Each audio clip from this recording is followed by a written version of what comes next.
people. I mean, the people want to hear us. Got to be heard.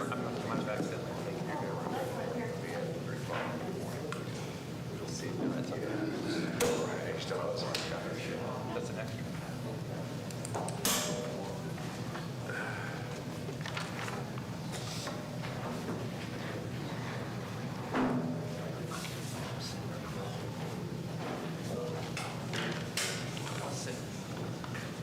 Did you just give yourself a raise?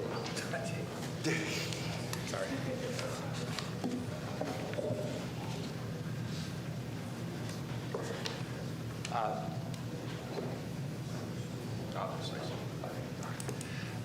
Good morning, everybody. It's 9 o'clock.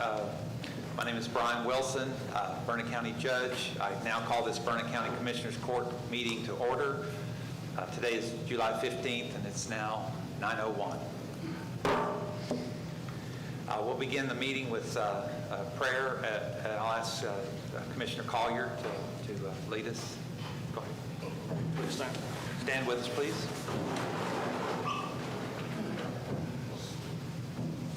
Dear God, thank you for the rain. We asked for it. You gave it to us. Now thank you for the sunshine. We really need that. And if you would, I'd just like to ask you to wrap your arms around all the people and the family and friends of the ones that we lost, and wrap your hands around the ones that we're still looking for, and be with the first responders and the volunteers out and with the cleanups, and yeah, just be with them. And we ask just to be with all of us during these troubled times. In your name we pray, amen. Amen. Join me in the Pledge of Allegiance, please. I pledge allegiance to the flag of the United States of America and to the republic for which it stands, one nation, under God, indivisible, with liberty and justice for all. Texas flag. Honor the Texas flag. I pledge allegiance to thee, Texas, one state, under God, one and indivisible.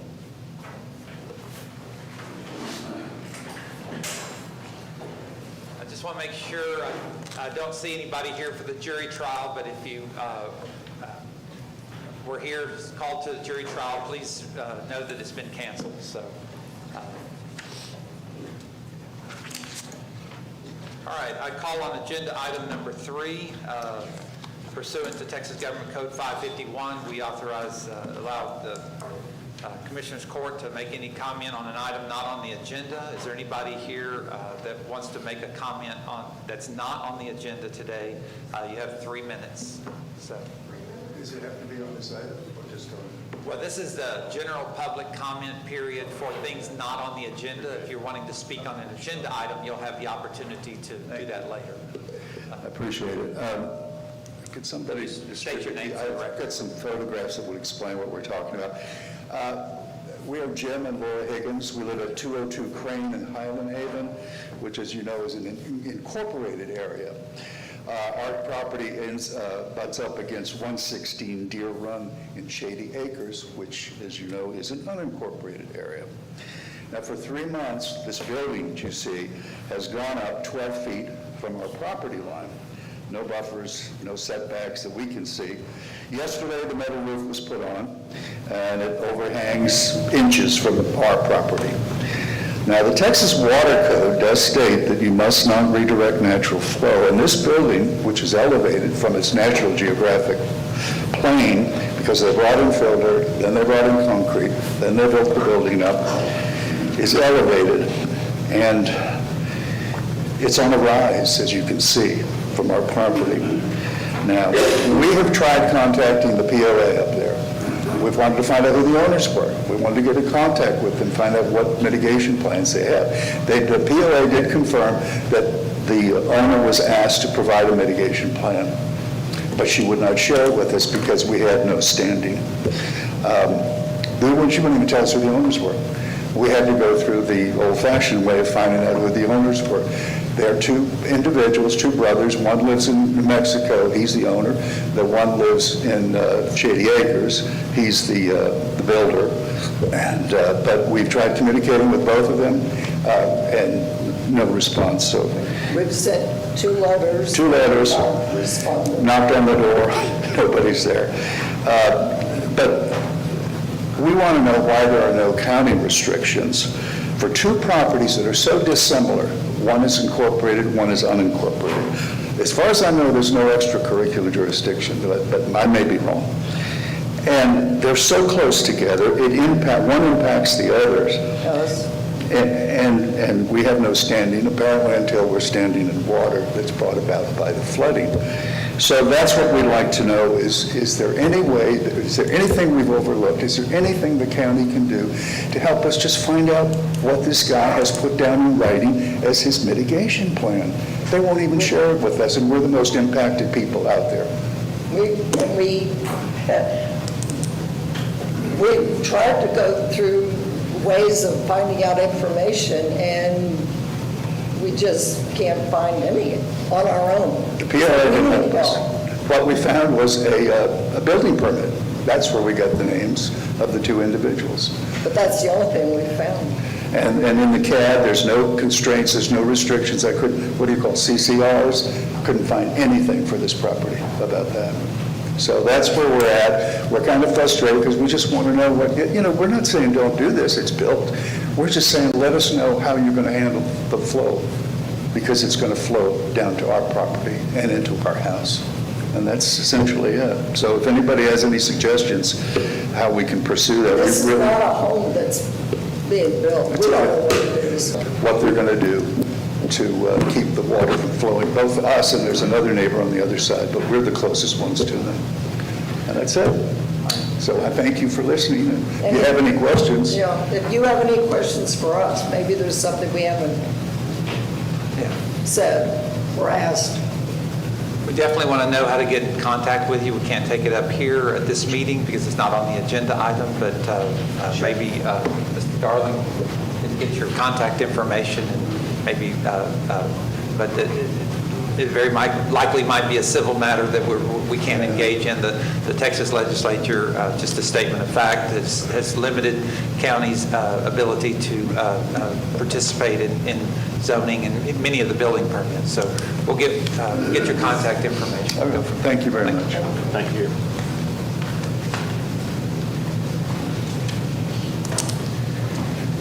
Okay, any other items? Anybody else want to make public comment for items not on the agenda? Okay. I call agenda item number 4, discuss, consider, take appropriate action regarding department updates. We'll start off with the Sheriff's Department. I think I see Chief Trevino. Sheriff Boyd said he couldn't make it today, so Chief Trevino, thank you. And I'm just under the assumption, is this a update on all SO in general, or is this particular for the flood? Particularly for the emergency, Sure. but if there's something else we need to know related to what's going on No, right now. that's thank fine. you.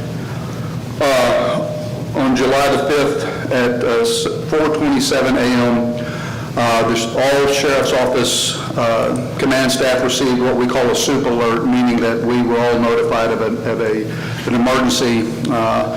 And the emergency identified a particular vehicle that had gone off the road in response to making an effort from a group of law enforcement and EMS fire responding to people in a tree that were already from the floods. We activated immediately our command to head to the Sheriff's Office to start opening the command center. In that process, making contacts with local jurisdictions, with quite a few other state entities that were asked on, Texas Parks and Wildlife, the LCRA, entities that have boat resources, swiftwater rescue resources, helicopters, pretty much anybody that you could think of, law enforcement-wise and first responder-wise, that we could contact, we made contact with in order to begin the rescue efforts.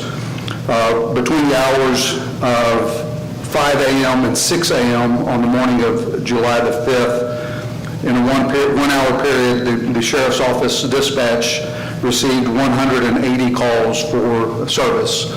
Of those, I'll give some other numbers, but we have 63 documented calls for service for rescue, and I want to mention that those calls for service do not mean that there were only 63 rescues.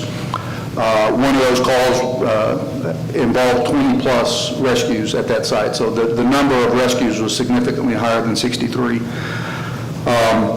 As we worked through the day on Saturday, we could continue to set up our command post, and the Marble Falls Fire Department at some point started setting up a command post at Faith Academy. They operated that command post for Saturday and Sunday, and the Sheriff's Office took over the command of that location on Monday and through the remainder of the time that the command post was open. As the days progressed, on the first day, there were 2 identified deaths. On the second day, 1 identified death, and on the third day, on Monday, 2 more identified deaths.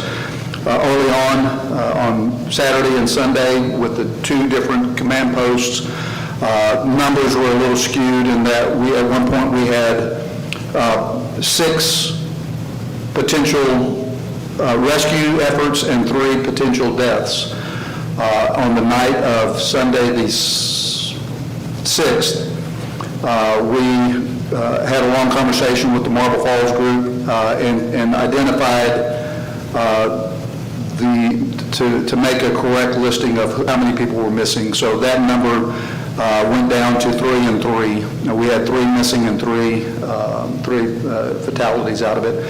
The other additional 3, between the coordination with the agencies, the Sheriff's Office went and made contact with those 3 individuals that were initially on our list as missing and confirmed that they were indeed safe and at home, and were unknown. It was unknown to them that they were a missing person.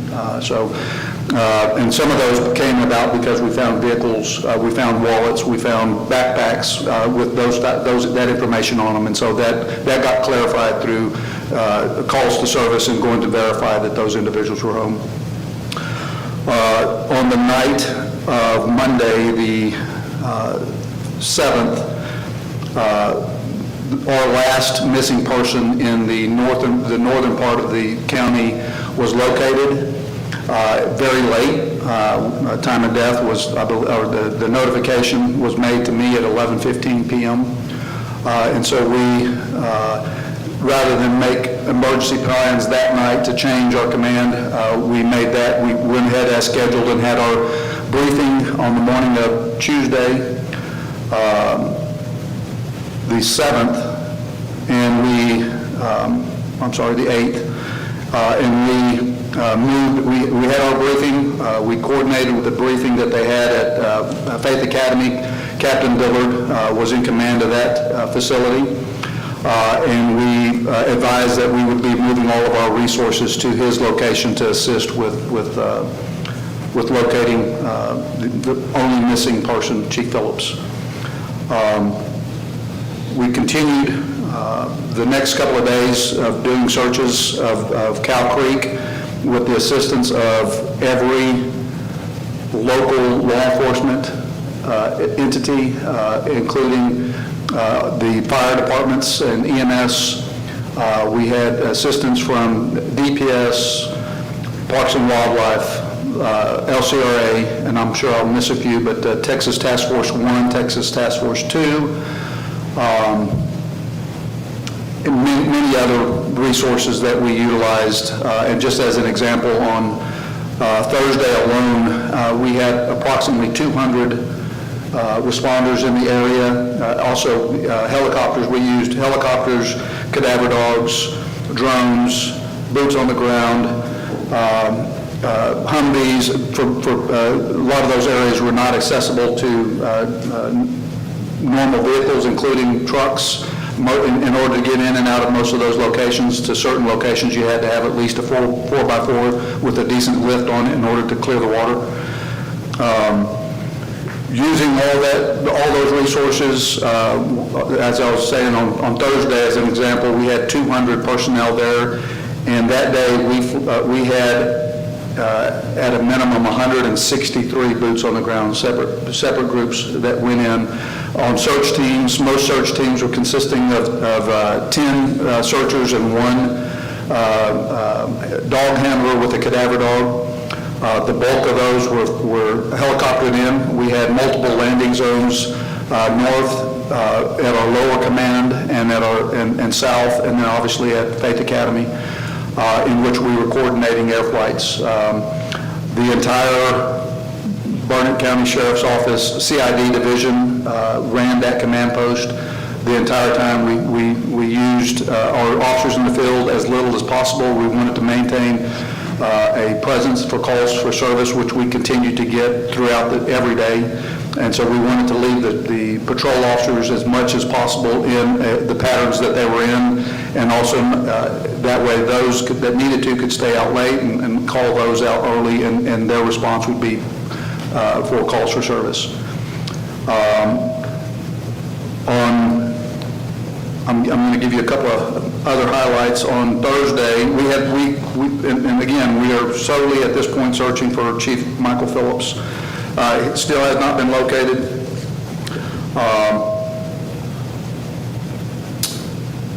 Thursday we moved to a smaller command, and we had anticipated using LIDAR on Thursday. We had a machine coming in at 12:30.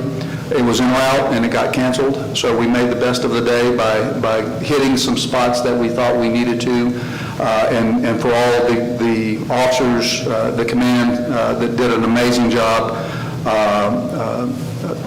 Chief Ortiz from Granite Shoals and Chief Campbell from the fire department from Granite Shoals did an amazing job, as well as Jeff Beltran with the Marble Falls Fire Department, Captain Jeff Beltran, did an amazing job of coordinating the lower command for us, so that we, radio traffic and phone traffic in and out were consistent. We did, like I said, we changed our command to a regional command with the assistance of Blanco County brought in their trailer, which we operated out of. We were able to run 5 separate searches on Thursday, and then at the end of Thursday, got together. We finished Thursday evening, a little after 7:15-ish. We debriefed all the officers that were involved in the searches, and prior to that, spoke with the lower command, and all of us felt it was that we as a group had searched pretty much as we could in Cow Creek, the areas that we have, and we advised those on the ground that we were moving to a different strategy, which we had been developing on Thursday. On Friday, we had New Braunfels PD has a LIDAR, and they offered to come in with a fair amount of drones. They brought 2 personnel with 4 separate drones. We teamed them up with our drones on Friday, all day Saturday, and their mission was to map the entire area from where Chief Phillips' vehicle went into the water, and we've located a number of items related to Chief Phillips' vehicle and or his equipment that he carried either in his vehicle or on his person. Those items were then sent to the University of Texas, and they did a map for us that is at a debris field. That then they were also able to use that as a search area for the LIDAR. And LIDAR stands for light detection. It uses light versus sound.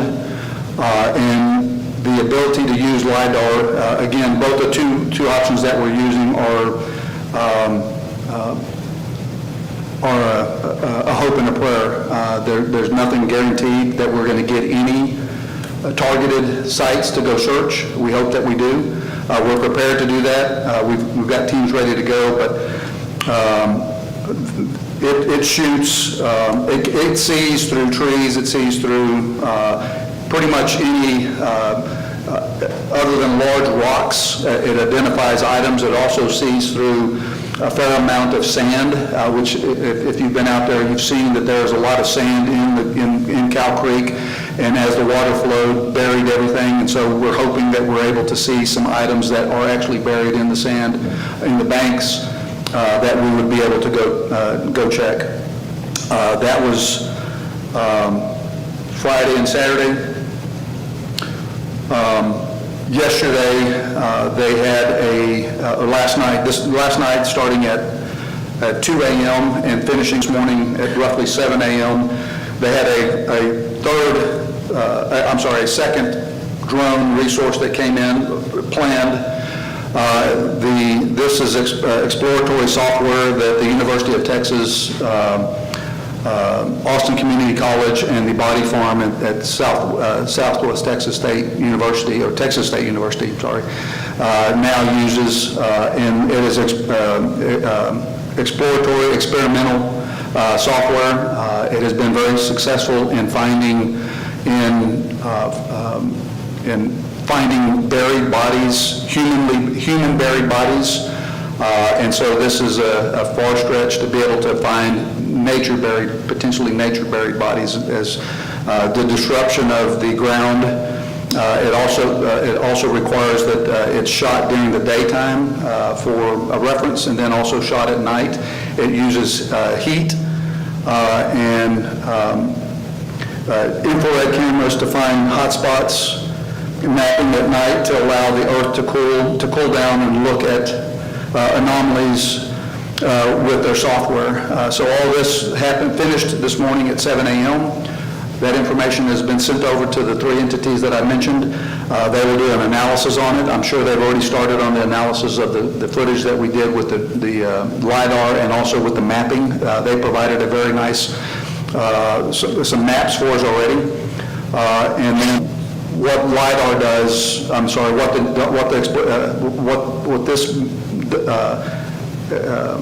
exploratory software does is looks for changes in topography in the ground, and also for heat sources. And as things are buried that were once live, as decomposition happens, those still put off heat, and as the heat of the day, those items will continue to remain to produce heat at night, and so we were able to see those with infrared. So that's the purpose of this is we have numerous teams ready to go search the area if we hopefully get some targets from the analysis, and the goal right now is to be there tomorrow morning, with God willing, with the information coming from those three sources that we're able to utilize. We've got plenty of manpower ready to go.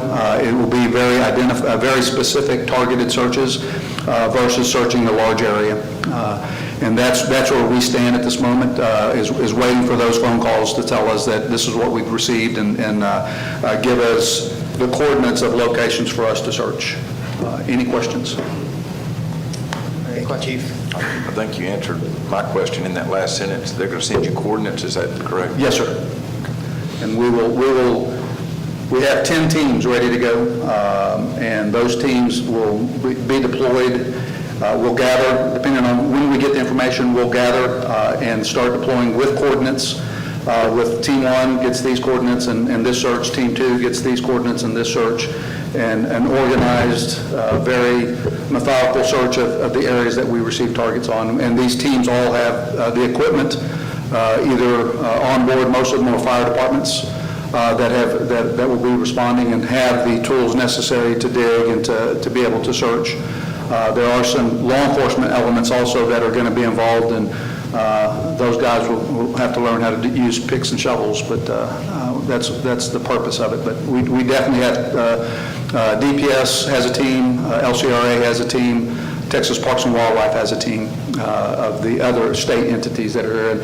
And as I mentioned, everybody that's here, Texas Task Force 1 or 2 is still in the areas. They've been searching, and so they have been in the area, remained in the area since the beginning. Okay, any other questions? Thank you. Thank you very much, I appreciate it. And Chief, if y'all need equipment, we've got guys down there working. So, And the Texas Department of Emergency Management also contacted me yesterday. I talked to the sheriff. They're standing by to send more resources whenever you let me know that you need it. Thank you. Okay. Okay, Office of Emergency Management, Gary Marcio. Yes, sir. So, of course, Go ahead and state your name for the record. oh yes, Derek Marcio, Burnett County Office of Emergency Management, Emergency Management Coordinator. Thank you. So, of course, basically the timeline's about the same. Of course, we became, I became aware of what was going on with the heavy rains that began coming down because, starting July 4th, we were definitely aware of the Llano flooding event that was going to be occurring, and it was occurring throughout the night hours.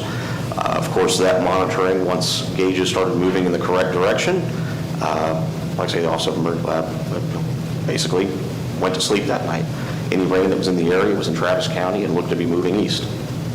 Within about an hour and a half to 2 hours, that changed. So around 3 a.m., I started getting different phone calls or different alerts and began becoming aware of what was going on. Started monitoring really around 3:30 once I got the sleep out of my eyes, especially once I started getting those different phone calls. And like I say, was monitoring, watching, and by about 4:30, about 4:27, I received a call that Chief Phillips had gone in and made my way to the sheriff's office to begin coordinating any resources, on that end, and coordinating any messaging to folks in affected areas that we knew of at the time as reports were coming in. Beyond that, throughout the event, the Office of Emergency Management assisted with any sort of humanitarian needs, opening shelters. Those calls were going out basically immediately that morning once we started having folks evacuated or calling anybody who was rescued.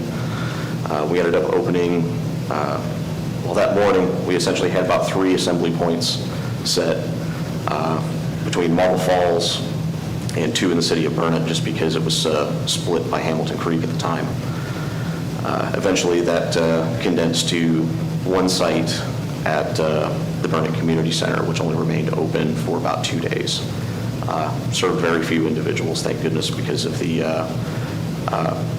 resources that we have here in the county. We were able to find many people temporary accommodations very, very quickly and get them up in hotels. Of course, moving throughout the week, facilitated all those requests for resources from the state, whether it be from Texas Military Department for helicopter aviation support, or Texas Task Force 2, a Verizon cell-on-wheels solution, and also 2 assets from AT&T FirstNet to assist with communications down at down at the Cow Creek operations. Of course, moving into Thursday, we were able to, we started looking to opening the current MARC, the Multi-Agency Resource Center. That Multi-Agency Resource Center has been open since Friday, 7 a.m., and has continued to run 7 a.m. to 7 p.m. All the way through to, and will be all the way through this Friday, the 18th. So official close for that, as of right now, is 7 p.m. So far, out of that site, we have, as of yesterday's end numbers, we have served 169 individuals and families who have sought resources to help with their recovery. As for total numbers of homes affected, numbers as of this morning with no additional additions as of when I checked at about 7 a.m., 457 total homes affected. Of those, 131 are in the destroyed or major categories, with the majority of those being in major. Reported damages, public damages to county infrastructure and also city infrastructure in the city of Burnett, and any others that have been reported is about $5.5 million. Of course, we have the debris site open at the transfer station. It is open today, 8 a.m. to 5 p.m., and we do have that contractor in place today. Thank you.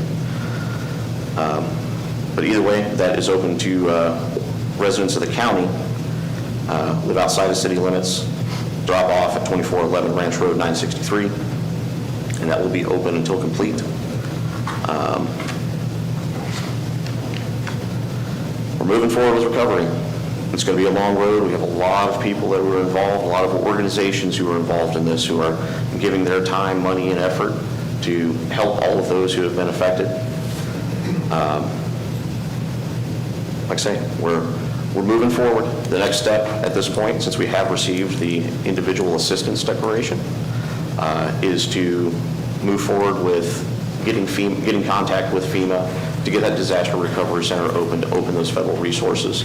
But in the meantime, people can still visit disasterassistance.gov or other reach out to phone numbers on the website to get those, to start applying for that individual assistance. I know on approving a social media post this morning to kind of show what is needed as a part of that process. What the FEMA assistance is going to do is going to help with some longer-term housing assistance, crisis counseling, and it will also help with other needs such as personal property loss, medical, dental, child care, legal services, and also especially help with some of those uninsured damages, because we do have a lot of folks who are outside the 100-year floodplain who are not required to have flood insurance. So those folks need to reach out to their insurance, and even if they know they don't have flood insurance, get that denial letter. It's going to help them along with that process. Of course, the Arc of Highland Lakes has been an instrumental partner in this, in getting a lot of the volunteer assets together. They're also conducting the case management and working with all the different community and volunteer organizations within the county in order to direct that assistance where it is needed. Like I say, Thank you. it's a lot, sir. Yeah, we'll keep on it. We've been really publishing out on social media about Absolutely. Getting the information, as well as our county webpage. We have a centralized webpage. So thanks for everybody that's been getting information. So thank you. Thank you, sir. All right, Derek. Thank you. I've got a facilities update. We did take some flood damage in our own property, and I'll let Richard Gumbert come forward. Richard Gumbert, maintenance supervisor.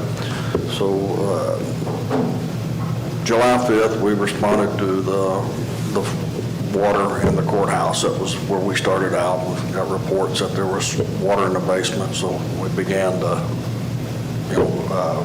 remove the water and clean up. We checked the other buildings, and we found the library, mainly the new addition. It had water in the back genealogy room, so we began to clean up that. We checked the elections building. They had a little bit of water. They had some leaks, and most of these leaks was due to the immense amount of rain and the gutters just not being able to handle it and coming in like this right here. There was a little bit of debris that had blown up on the roof. That didn't help, so it went over the curb and came into the AC unit. The other, the school at 607 Vanderveer, it got flooded due to that little dry creek right there. So that was pretty bad because they got the sewer lines over there, and so it, we had some pretty nasty water in those buildings. We were able to, after almost a week of cleaning that wing, get it to where they could use it again. We've still got some things to do. So we've used dehumidifiers.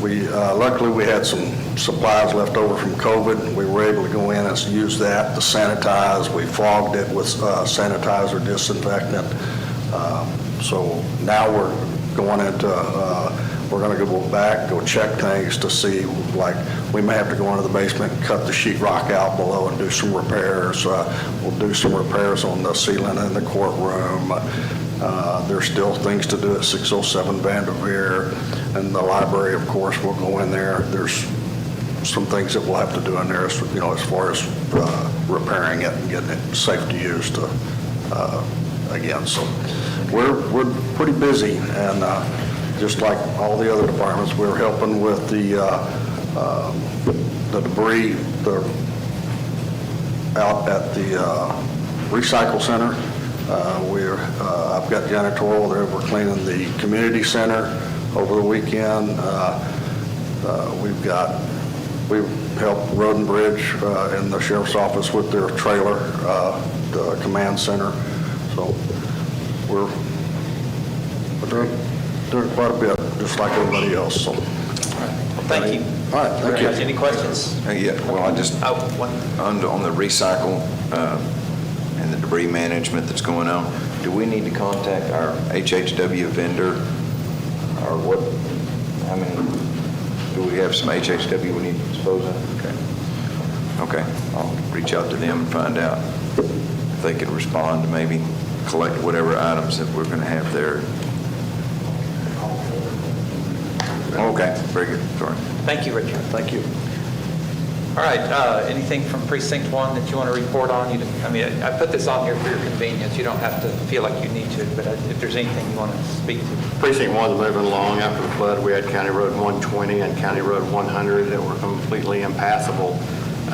Saturday, we blocked those areas off, and there was numerous locations throughout the county. These were the two that were blocked off. Saturday and Sunday, there was just too much water to deal with. On Monday, our crews went in and had County Road 120 open at about 3:30 that day. Then the following Wednesday, County Road 100 was passable. Dealing with all of these, we had damage up north in the Naruna area, the Flying S area. Those areas were repaired and then washed out again with this last rain we had Saturday. So we're back up in that area redoing what we had done, but everything's moving along. We're truly blessed, and our thoughts and prayers go out to everyone that was affected with loss of life and loss of property, and so we're okay. Okay, real quick, a lot of the same story. We did a lot of emergency repairs as fast as we could and got roads that weren't passable opened again fairly quickly. Since then, some of the new rain is causing us to go back to continue emergency repairs, and then we'll start looking at permanent repairs once we get with FEMA, and we kind of all understand that. A historical thing, the Joppa Bridge, as we all know, floated away. It has been located. It's down the creek, and it's basically wadded up in other debris, so it is really hard to see. We had some drones fly it that says it was not there, but I can see why they couldn't see it. Even in pictures, I can hardly see it. So we don't know what we're going to do with the Joppa Bridge yet, but some thoughts are that we'll try to maybe get some pieces cut and create something at the site as a memorial. The historical marker and the top piece of the bridge has been collected and is safe. So we're hoping to reincorporate that back into a memorial of some sort there at the site. Again, no clue what we're going to do yet, but we definitely will do something. We'll work with the property owner on what the future of the rest of the bridge looks like. Obviously, I'm going to venture to guess it won't go back up. It's pretty wadded up. That's about it. We'll continue repairs. I know the continuing rains and flooding went from some spots to some full roads now needing permanent repairs, so we'll work with FEMA and hopefully get that done, because got a lot of work. Okay. Any questions? Well, we were pretty much in the same boat. We probably took the blunt of it in Precinct 3. We've still got two bridges or low water crossings that are out, 340 and 341 in Hamilton Creek. That's going to be a while. It's going to be an extensive project. We pretty much got 328 all the way to a little past the Travis County line. We had one subdivision back there that's pretty much split. So we got to that point. There's two other low water crossings that were in Travis County that are going to be complete rebuilds on their part. I talked to their superintendent on their side, and they're clearing up to those bridges. And we're just continuing to work on them. Everything's pretty much passable, it's just a little rough in spots, but everybody can get out. That was kind of our main priority, was being sure everybody can get out and get to town. There's gonna be some inconveniences having to drive all the way around those other low waters that are out, but at least you can get to town. All right, any questions? Commissioner Docker? Well, I want to start off by saying thank you to Faith Academy. They kicked open their doors Saturday morning and allowed the Sheriff's Office and Marble Falls Fire Department to set up command there, and they just were wildly generous. They just said, whatever you need of our facility, it's yours. And then they brought in food and fed everyone and took care of everyone and loved on everybody. Anyway, Precinct 4 was largely spared, so we deployed immediately Saturday morning to Precinct 3 and worked on the Cow Creek Road 328 when we found out about Chief Phillips being missing and trying to obtain access down the creek so that they could continue to conduct the searches. And so Precinct 4, from a road-wise, is we have no roads closed or no roads washed out. We'll just continue to try to help where we can. And thank Precinct 4 and Ricky and the crew for coming down and help. It helped us a bunch getting that road back open. And basically, 2 days' time, we had 5 miles of road rebuilt. Wow, okay, wonderful. And I like that on Saturday, there was a limited amount of Precinct 1 crew that could get out and do barricades, and we called Precinct 4, and they were right there with barricades, personnel, and helped us out on County Road 120, which we appreciate it. Thank you very much. Well, I just want to classify that some of that work that we did is duct tape and baling wire. So Yes, it's going to have to be, there's going to have to be. It was a Band-Aid. Yeah, these were emergency repairs across, so Yeah, there's exactly. going to be a lot of time before permanent repairs are done across the precinct, but I didn't say anything about TxDOT. We had a lot of Precinct 2 roads that required a lot of attention that were closed, but the Band-Aids, the emergency repairs they got in place, they acted really fast, so TxDOT has been just as busy and getting those roads open back up too, so. It was definitely a coordinated effort. Absolutely. It has to be. It has been. And has the materials that were donated at the last Commissioners Court meeting have been helpful to y'all? For sure. Okay, wonderful. Okay, I don't have any other questions. Any other comments? Is there any public comment? All right, I call agenda. Sorry. Well, I didn't put it on the agenda. You could do it under emergency management, I think, so, because the debris management. Go ahead and give a quick update on that under emergency management. Yeah. It was an emergency operation, but go ahead, come.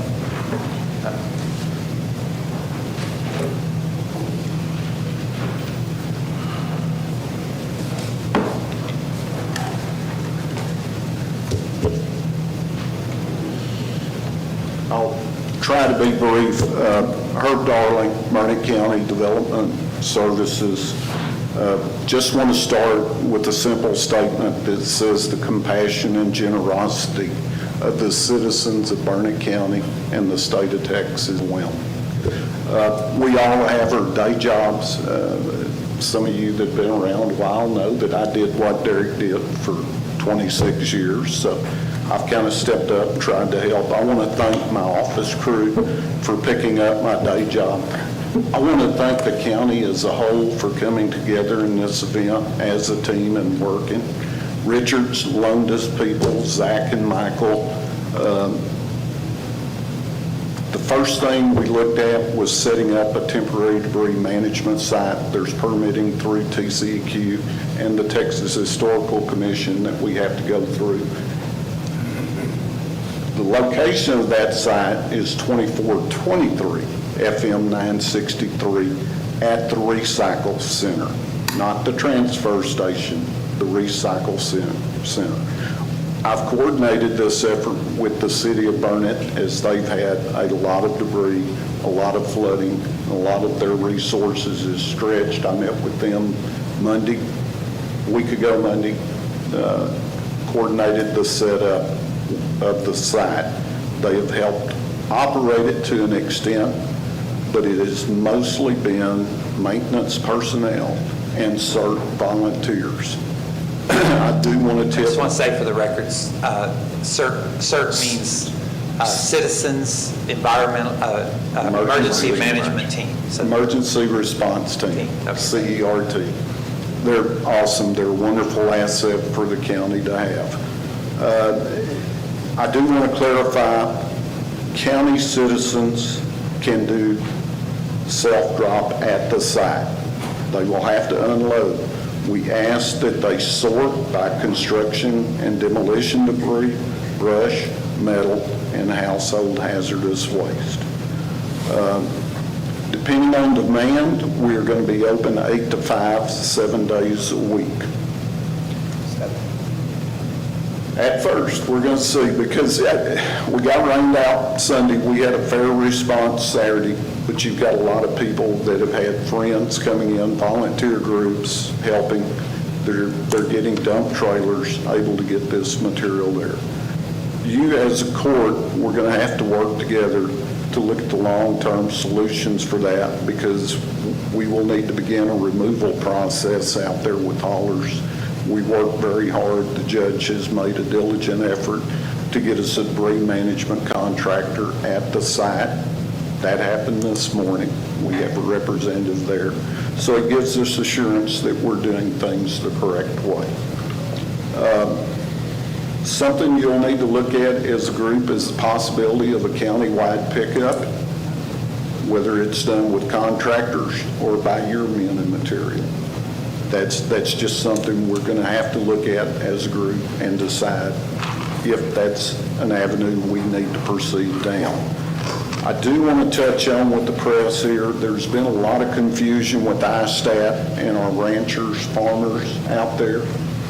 They're being told to go on and do the ISTAT for agricultural losses, but when you get to the ISTAT, at the end of it, it tells you not to report fences, barns, that type of things. And a lot of this is the damage they've had. We've kind of clarified that somewhat. Go ahead and report it, put that ISTAT in, but reach out to the NRCS office here in Burnett.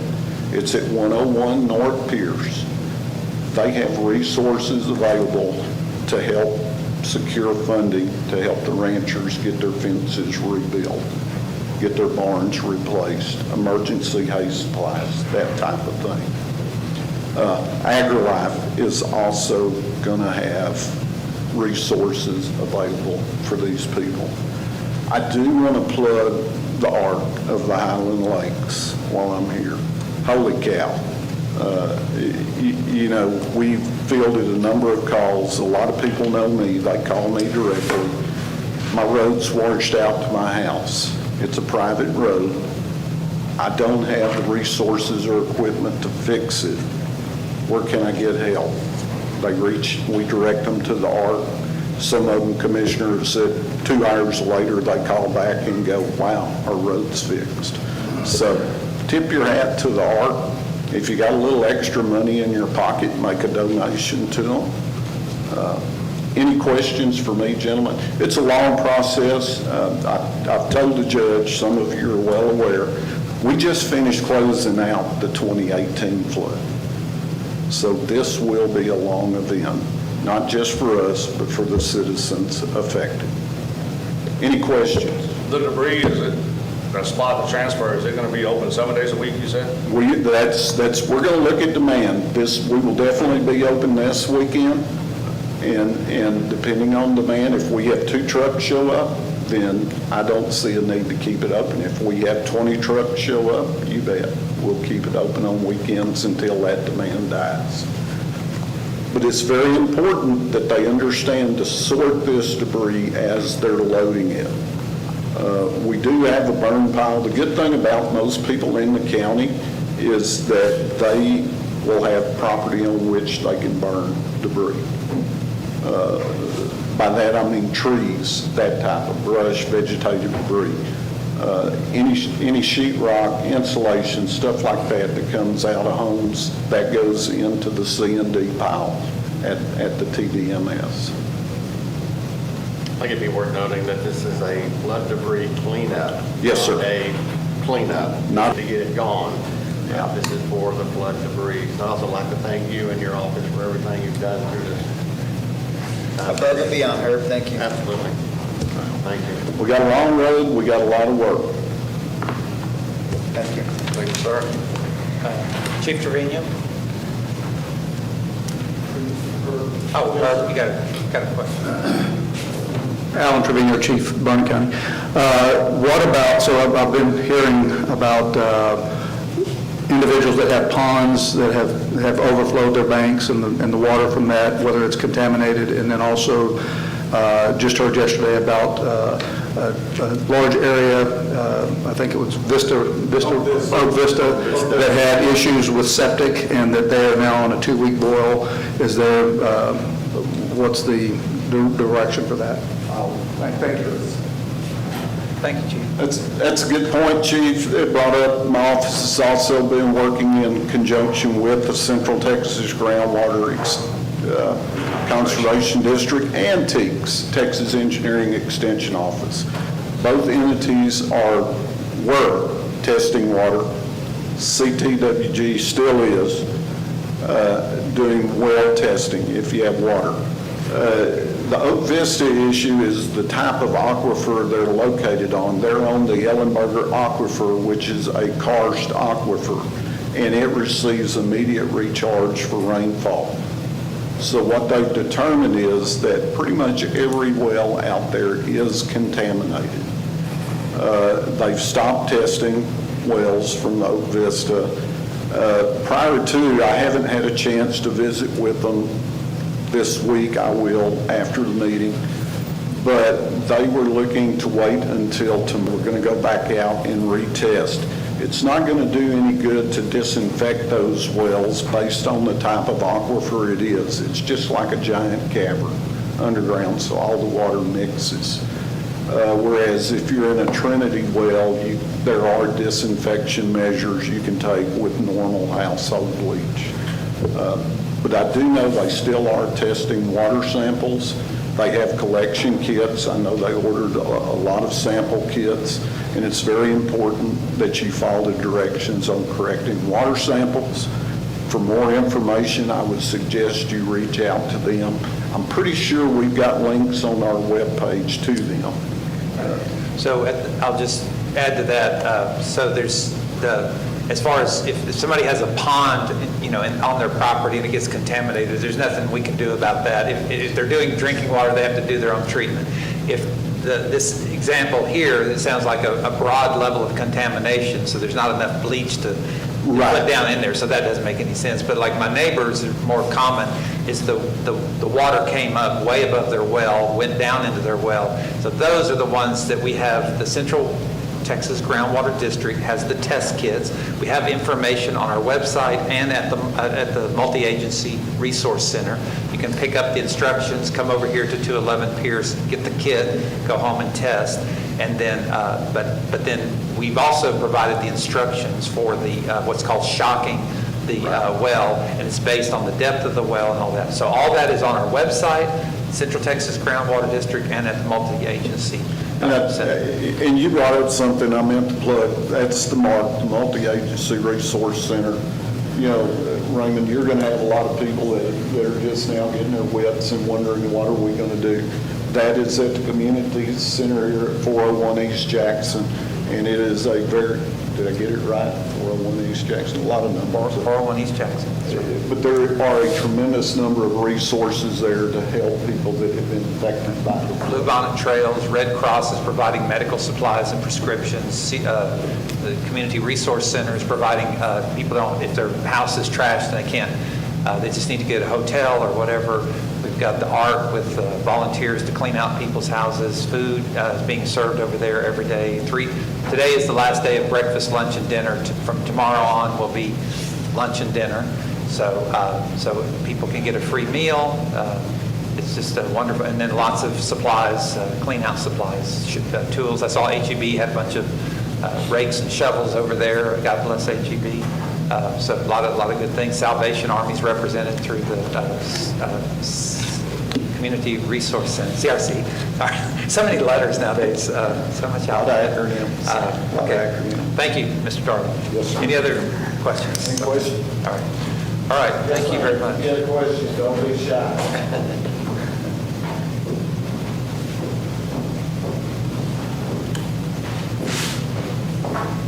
Hi, Brittany Carpenter, resident of Burnett County.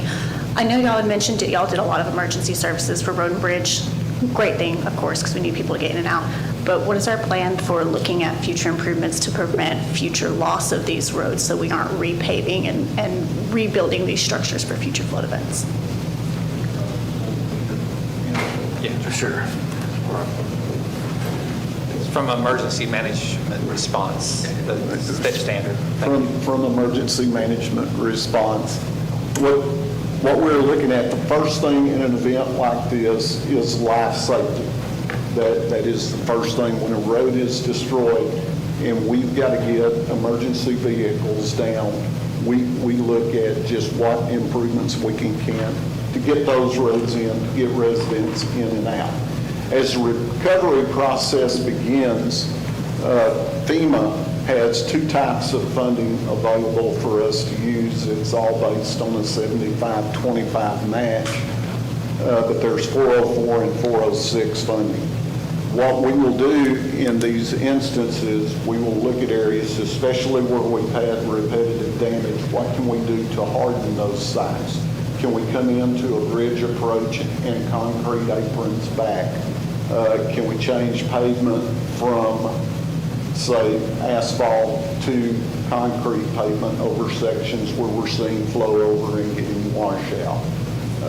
We're also able to go in and look at the drainage features.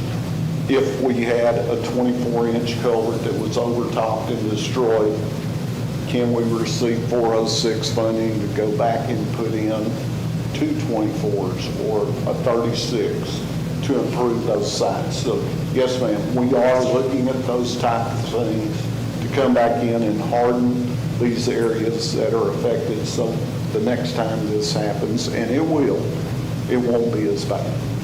Did that answer your question? Right. I work in engineering, so I was curious if y'all were going to have like actual engineers come in and look at what would it take to look at this. There will be sites where we do put out RFPs for engineering on it. So yes, ma'am, there will be sites that we look at from an engineering standpoint. There will also be sites where we use practical knowledge of our foreman's road crews.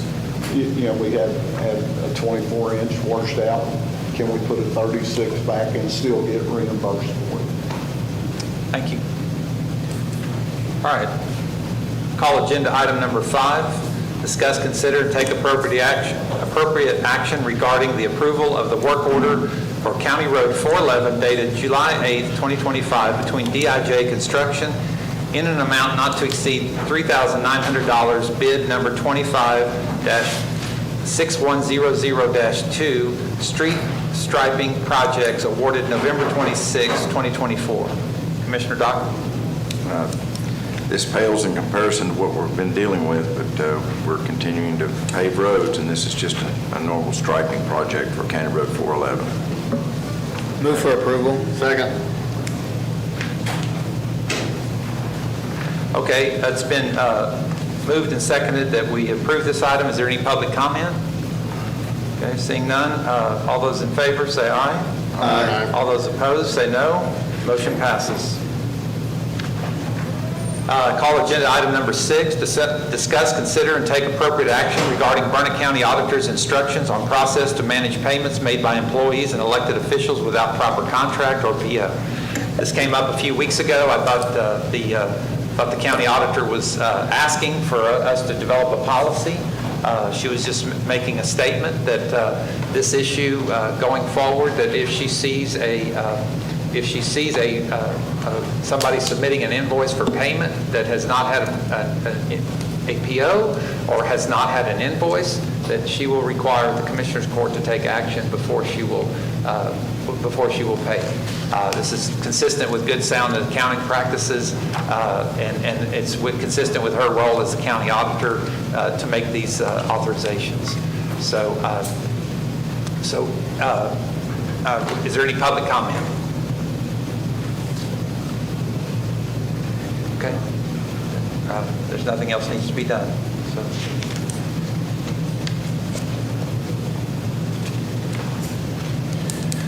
Call agenda item number 7, discuss, consider, and take appropriate action to revise the FY26 adopted budget calendar and special session for Commissioners Court on July 23rd, 24th, and 25th to discuss FY26 budget for the Sheriff's Office, Jail, and Constable Precinct 1, Constable Precinct 2, Constable Precinct 3, and Constable Precinct 4. So this is, I know we're going to do a general calendar, but we really do need, as we're pressing in the middle of this disaster, to make all the ramifications for setting meetings that, and while we're in the recovery process, we still have to get a budget done by August 15th and a tax rate set. So just need to put this in front of you. I'm sorry, I tried to blow this calendar. I hate this thing. I guess I'm going to just redo it from the beginning all over, and so we can read it. But I did try to blow up some of the text this time. So here we are on July 15th. We basically have 30 days to consider to get our budget adopted and everything done. So any suggestions, I mean, about adding some additional meetings in the middle of all this other work? If we're meeting weekly and we have the workshop on Thursday, I think that should be sufficient. Okay, don't you? Well, I guess you've got an item on here about having a special session. Do we need to do that? Well, I was just throwing it out to you that if we need to, the sheriff's budget is really large, and I just really don't want to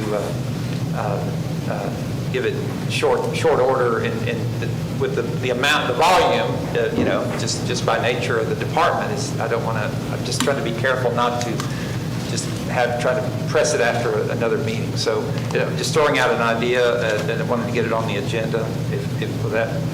I know some of us, some may have different schedules, and we've just got a lot to do right now. It's double work for everybody, but I just wanted to throw that out there. Is that?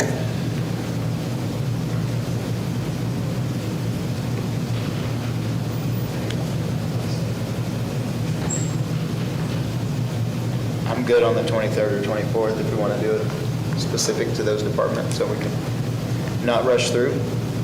I'm wide open on the 24th. 24th works good for me. I'm open as well. Okay. All right. So what do you think about 2 o'clock? I'm sorry. 24th does have work, but not in the afternoon. Okay. 2 o'clock. So if you want to, it looks like we're going to kind of like. Would that work for you? Okay. There's no word on the 23rd. Okay. It can be up here. I'd like to do the 24th. Is that? At 2 o'clock? 2 o'clock on the 24th. Uh-huh. And is that going to just be a workshop or a special? It'll be a special meeting. Wait. Oh, yeah, that's right. We didn't do the workshop on that. But let's go ahead and set it as a special meeting. So if we need to take, because the thing is, there might be some other actions that we're moving through the budget that I'll set before then. Okay. So, okay. Is there any public comment? Okay. I'll move to set a special session on July 24th at 2 o'clock in this courtroom to discuss the FY26 budget for the sheriffs, the jail, and all 4 constables. Second. Okay. It's been moved and seconded that we go ahead and set a special meeting on the 24th July. Is there any discussion? All those in favor say aye. Aye. All those opposed say no. Motion passes. Okay, call agenda item number 8, discuss, consider, and take appropriate action regarding the approval of the bond for Mary Chitwood, Precinct 4, Reserve Deputy Constable. I did get it. Hey, my hero. Okay, so is there any public comment?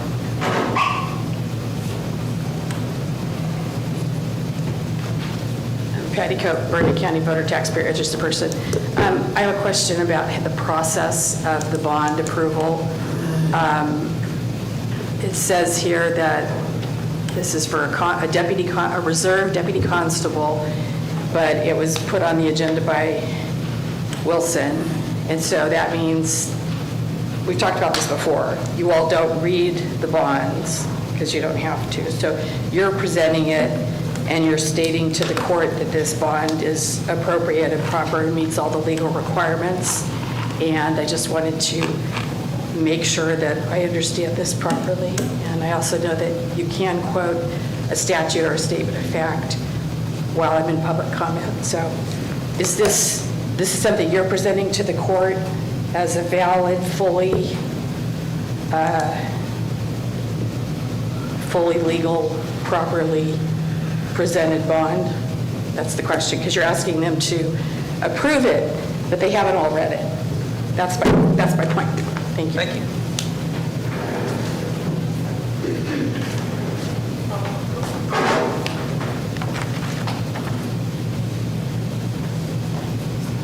Cynthia Stafford, County Clerk. I will say on the bonds, whether or not they're fully accurate on our end or not, we send in the application, and it's the insurance company's duty to make sure that the bond itself is along the statute. So they send us the bond that is, in their eyes, accurate for this position, and the judge is the person who is signing off, saying that it is in line with this position that they approved or appointed. That's what he's doing. He's just making sure that the bond, the person on the bond is who the Commissioner's Court said was appointed for this position. So that's a little clarification. Thank you, Ms. Stafford. Move for approval. Second. Okay, is there any other public comment? Okay. It's been moved and seconded that we approve this bond for Reserve Deputy Constable. Is there any further discussion? Hearing none, all those in favor say aye. Aye. All those opposed say no. The motion passes.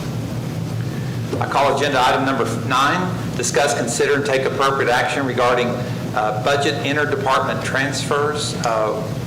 There are 2 in our packet today. One is for the county jail in the amount of $2,800 to construct a covered exterior workspace for jail maintenance personnel. The second is for Precinct 1, moving funds to repair a vehicle. Is there any public comment? All right. Do I hear a motion? Move for approval. Second. Okay. It's been moved and seconded that we approve this item. Is there any discussion among the commissioners? Okay. All those in favor say aye. Aye. All those opposed say no. Motion passes. I call agenda item number 10, discuss, consider, and take appropriate action for the authorization of a payment of claims previously approved by the county auditor. Is there any public comment? All right. Do I hear a motion? Move for approval. Mr. Luther moves. Do I hear a second? Second. Commissioner Collier, is there any, been moved and seconded that we approve this item, the payments previously approved by the county auditor. Is there any further discussion? Okay. All those in favor say aye. Aye. All those opposed say no. Motion passes. I call for agenda item number 1, discuss, consider, and take appropriate action regarding calling for bids and bid openings, requests for proposals, qualifications, and related openings. Judge, you just said agenda item 1, you meant 11, I believe. I'm sorry. I forgot to highlight it. So I call agenda item number 11. Thank you. There was a 1 involved. Yeah, it was a 1. Just missed the second one. Discuss, consider, and take appropriate action concerning the calling for bids or bid openings, requests for proposals, qualifications, or related openings. So I met with the Texas Department of Emergency Management as we were in the early hours of the disaster and recovery. One of the things that we knew immediately was there were going to be lots of people with lots of trash to get rid of. So what I did is I used the emergency declaration to procure and begin the process of procuring a site manager for the debris site. We got, thanks to Mr. Darling, we were able to quickly establish TC&Q permits as well as the Historical Commission permits for the debris site. But then we were depending on the CERT volunteers and the county employees to manage it without really proper qualifications. So that got the place open. But, and then yesterday, I sent a notice to proceed under the emergency declaration for a company, Tetra Tech, to begin going out there and beginning managing the site. But under the Texas Department of Emergency Management instructions and the rules that are set up in state law, we have to immediately go, once we've authorized that emergency service, is to go and procure under normal Texas procurement standard, Chapter 261 of the Government Code, that we begin, I think that's the right statute, but sorry if I'm wrong, but somewhere close in there. This is the procurement of both the site management under the proper procedures, and then also the debris pickup and disposal. Because we can't just pile stuff out there for years. We've got to get it out of there and into proper disposal systems, okay? So what we're doing here is authorizing the county auditor to begin the purchasing process under normal purchasing and procurement processes. And that will include the site management under that won't be under emergency declaration, and the removal and cleanup, and possibly one of the services that might be under the disposal company is to go out and get debris and bring it in. So we can deal with that when we look at the contract and the proposals. Does that make sense? Will this include HHW, household hazardous waste? At this point, we are collecting that in a designated protected spot for house. Well, I'm just saying, because we're not going to utilize. Did Herb over there? I mean, I was understanding that we were going to. Well, I guess it depends on how much we get. I mean, if there's going to be over $50,000 worth of debris, then we may have to go out for bid for that. I don't know. That's what we're doing right there. This is to go out, assuming that we're going to collect over $50,000 worth of debris and site management and those. So I want to be clear about that. The emergency purchase I made with the notice to proceed yesterday was just to meet the state law requirements of a managed collection site. This is to actually purchase the operations that we actually need under Texas law for both site management and for debris removal and possible pickup. So, okay. And including household hazardous waste. If that's what's out, I mean, somebody's got a gas can full of water or water and gas mix, we need to help them dispose of it instead of them pouring it out on the ground. Sure. And all that. So, okay. Okay. All right. Move for approval. I'll second. I don't know if you've done public comment on that. Okay. Is there any public comment? Okay. All right. It's been moved and seconded that we approve the going out for bid for these two services. And so, no discussion. All those in favor say aye. Aye. All those opposed say no. The motion passes. I call agenda item number 12. This is the acknowledgement of receipts of different documents that we received that where agencies have some sort of requirement, either by rule or by law, to notify us of information, and this is the opportunity to do that. There's no need to vote because they've met their obligation, and we published it out to the public on this issue. Okay. I call on agenda item number 13, calendar review. I don't have anything for that. Does anybody want to mention anything? Isn't the rodeo this weekend, Mark Falls? Mm-hmm. Mark Falls Open Rodeo, Friday and Saturday night, 8 p.m. each night. Is there a youth rodeo that happens before that? Wednesday night. Okay, that's Wednesday night. Okay. And then the slack will be Thursday evening, and then the two performances Friday and Saturday. Great. Thank you. All right. Anything else? All right. I call on agenda item number 14, adjournment. Do I hear a motion? And all those in favor say aye. Aye. Thank you. All right, we're going to take about